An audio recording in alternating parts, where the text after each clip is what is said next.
This is not a test. This is rock and roll. All right, so I'm assuming you want to know why this happened. Hey! My name's Keith Adcock with Your Waters and Woodlands. This is just a diagram of the lease that I hunt out there, and it's about 321 acres of land, and then here is just basically some other houses and other private property. Here's the main highway, here's a dead-end road, here's an entrance, here's an entrance, here's an entrance. Now, I've never used this entrance, but this is where this is where I parked my truck, got out with the camera and started shooting a video. Here's this guy's house. Now, I've had problems with him trespassing. He's been on camera all through the hunting season. Him, his wife, his children, his dogs. He's got Great Pyrenees. They run all over the place. You know, I usually just scare them off, and then they come right back, and it makes it hard to pattern deer or get deer on a pattern when you've got dogs the size of polar bears running around the property, using it as it's an extension of his backyard. And if you watch the video where the action happened, ironically, I'm speaking about this in the video as his dog starts barking. Dog. There's a house right here. They got 8 acres. Surrounding them is probably, I don't know, 1,300 acres of wilderness. The guy's he's been a problem. This is the 3rd time he has shot at me. This time he actually hit me with pellets. The first time was with some type of semi-automatic, I'm assuming a 9mm pistol. Those were whizzing over my head through a young pine stand, which I turned on my flashlight. I try to leave and exit the woods without a light as to not spook deer. Sometimes I have a red light. But he's got a thermal scope, and he shot, I guess he was scanning with that, but that was definitely a pistol. The second time was during the day, and I had my son out, and he's shooting up in the air, but I could see him shooting over the property line, at the edge of his property line, shooting up in the air over all of this. There's a big lake out here, about a 15-acre pond, and he was shooting bullets into there another time. But in my direction, it's been 3 times. So this was coming. It was eventually going to happen. So that evening, I saw a dead buck here, right? And you'll see that on the other video, or if you've already watched it. After looking at it more, you know, he's a young deer. And I was hunting this oak flat, white oak flat in here. It was all white oaks. They're dropping pretty good. I was just filming deer for the YouTube channel. Here's a fence that goes up like this, but there's also power lines that come down here. So the property line, actually this is probably more up like right in here. So, and here's the fence. So the buck was on my side of the fence, except the property line is way over here. It's another 20 yards in. Somebody was trying to climb through my window, because he knows I film. And then he said, "I'm through with you." So that tells me right there he knew it was me the whole time. And tried to claim that I was on his property. As y'all saw, I wasn't. The fence line wasn't even the property line. It goes in another 20 yards. Because you have that power line right away, because it all used to be a peach orchard in here.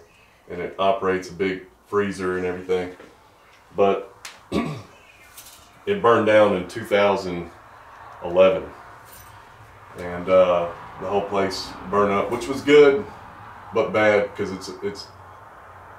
it needs to be burned again. But I'm leaving this place. I burned parts of it. I'm leaving this place. I'm done with that lease. The landowner and he goes in there and does stuff like bulldozes right next to my deer stands. I mean, it's just been one thing after another. So that's what I want to talk to y'all about. You know, not necessarily what happened, or only what happened, because let me talk about that first. So I call the police. The police kick it over to the game warden. The game warden investigated me because I cut the deer's head off. The meat was rancid, or I would have taken the whole animal. I've been in the woods a long time. I know what an antler gore looks like, and a bullet wound looks like, and a bow looks like, and they ruled it to be the same thing. That buck died from an antler gore to the gut. It caused kind of like an infection in his gut there. Periodontitis, something. Anyway, it eventually killed the buck slowly, just from fighting. And so when I found the deer, you know, I was thinking, hey, there's nothing, it's not a big deal. You know, this is on my property. I pay to be here. Essentially, it's my buck. Obviously, it's not a poached deer. Had it been a gunshot wound or an antler wound, I mean, an arrow wound, I would have called the game warden immediately. But it wasn't.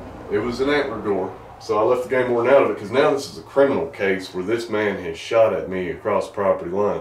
The cops didn't really want to deal with it. So, and then hopefully they weren't protecting him because he's ex-law enforcement. I really hope not. The detective has yet to contact me. I've had to contact him several times.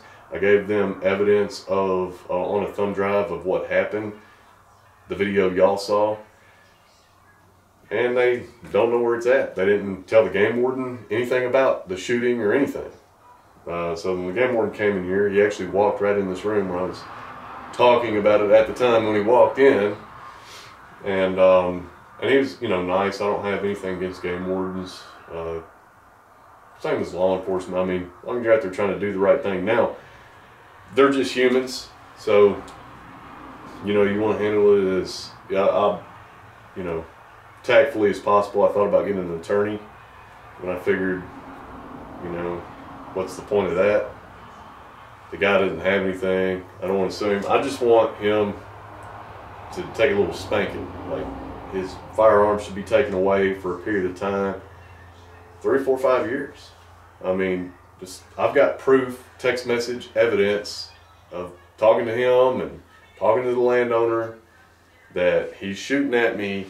Stop shooting across the property line, and this time I've got it on camera. So, you know, you need to learn your lesson. You need your firearms taken away, just like everybody else. So I hope it's not the case where there was law enforcement protecting ex-law enforcement, and then they're calling the game warden to throw shade on the whole thing and try to get me in trouble, which those game wardens are pretty great guys. They came, did their job. They wrote me a ticket. I willfully accepted their fine, because I figured that money is going to go back towards wildlife conservation. And that's what I am. I'm a conservationist. So that's basically in a nutshell what had happened. And, you know, I'm not